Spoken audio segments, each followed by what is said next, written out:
Pulsating Biology, and in today's video we are covering the topic water and the biological properties of the water along with its unique properties. So first of all, when you talk about the term water, the first thing that arises in your mind is what are the biological properties of water. And as you hear the term biological, the first question that arises in your body is that how much water is basically retained in a human body. So about 70 to 90% of the water is basically retained in an average percentage in an average human being. When you talk about the biological properties, you need to understand that there is about 70 to 90% of the water that is retaining in a human body. But when you talk about the unique properties of the water, there are several unique properties of the water that we are going to discuss, which includes, for example, the polarity of the water, the solvent property, the huge heat capacity, the high heat vaporization, and all of these structures are basically involved in the unique properties of the water. But let's first begin with the polarity of the water. When you heard the word polarity, let's first understand what is a water molecule, and then we'll come on to the question that why is a water molecule is termed as a polar molecule, that itself is called as the polarity. So the water molecule is basically this. That means 2 hydrogen atoms and 1 oxygen atom. This entire structure or the formula makes up the water molecule. When you talk about this, you need to understand that there are 2 hydrogen molecules and 1 oxygen molecule. So there must be some sort of attraction that keeps the hydrogen molecules and oxygen molecules together. What is that? That is the electronegativity. How electronegative hydrogen atom is and how electronegative oxygen atom is. When you talk about the hydrogen atom, it is basically less electronegative, and when you talk about the oxygen atom, it is more electronegative, due to which it basically pulls the hydrogen atom with a force to itself. That is why there is some polarity, or the charges are generated which are either positive or negative. These multiple charges, either positive or negative in a molecule, is termed as the polarity. So when you talk about the exact distribution or the exact definition of the polarity, we say that the uneven distribution of charges in a molecule is termed as polarity. That means that the hydrogen having a positive charge and oxygen having a negative charge, due to this electronegative nature, the hydrogen ion is basically pulled by an oxygen ion that basically helps the entire structure being held together, that is an H2O.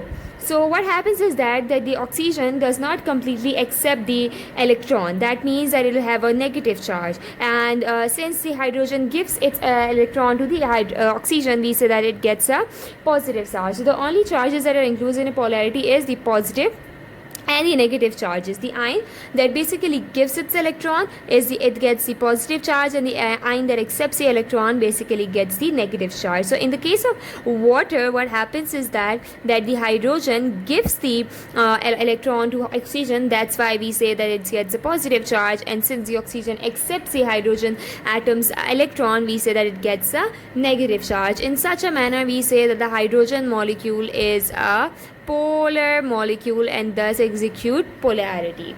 On to another unique property of the water, that is the solvent property. Let's first understand what is meant by the term solvent.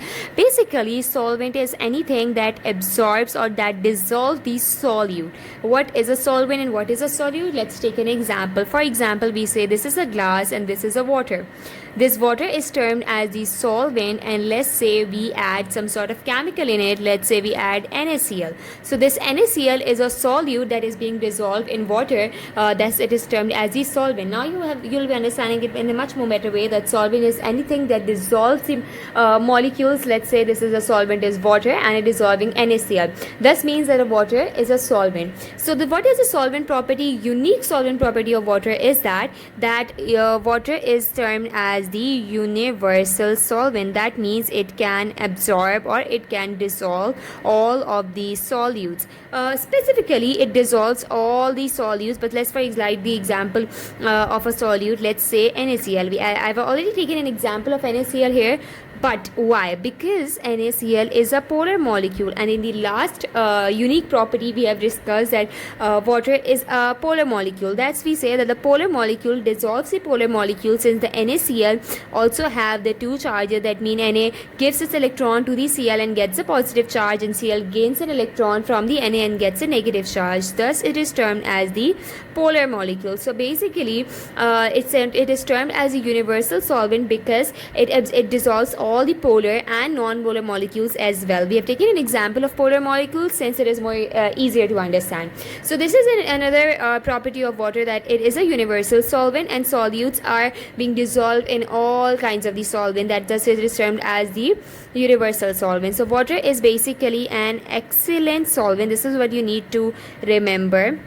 However, it mostly does not dissolve the non-polar substances. Does not dissolve the non-polar substances. For example, it will not dissolve any cell organelle or anything else like Golgi body or anything else. So yeah, alright. So this is the example of a non-polar solvents and non-polar solutes, and the water will not be dissolving any non-polar solutes, but the polar solutes may be dissolved by the water. Thus, it is termed as the universal solvent of water we have is the high heat capacity. When you talk about the high heat capacity being a unique characteristic, you need to understand that what is a heat.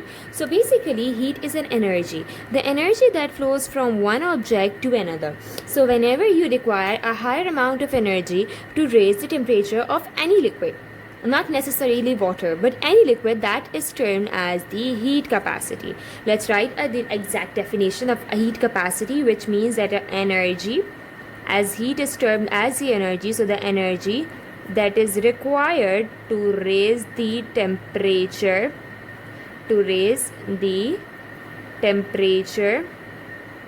of any liquid. So since we are talking about water in this video, we are going to specifically talk about water having a high heat capacity. So when you talk about water, you need to understand that the amount of heat capacity of water is around 4.184 kilojoules per mole. So this is a very high energy that is required to raise the temperature of a water. Let's take an example. When you talk about water, you need to understand that whenever, let's take an example of a sea. So whenever a water is present in the sea and there's a sun, that is being taken as an example as a heat capacitor. So there's a lot of energy of heat that is required by the water to raise its temperature. It wouldn't be easy to raise the temperature of a sea. So that means that a water has a very high heat capacity and a very high amount of energy is required to raise the temperature of water. And amount of energy is 4.184 joules. Another very important characteristic of water having a high heat capacity is related to homeostasis. Homeostasis is basically a phenomena that is present inside your body to maintain all the fluid activity that is being taking place inside your body.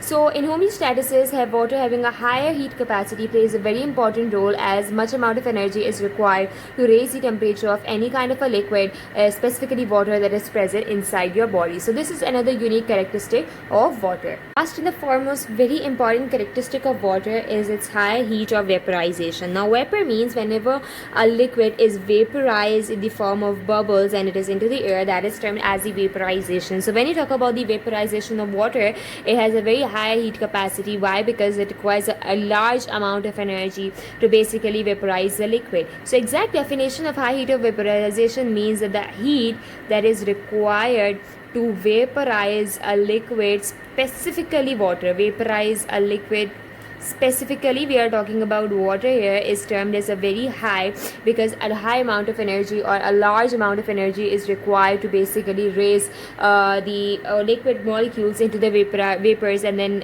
call it as a vaporization.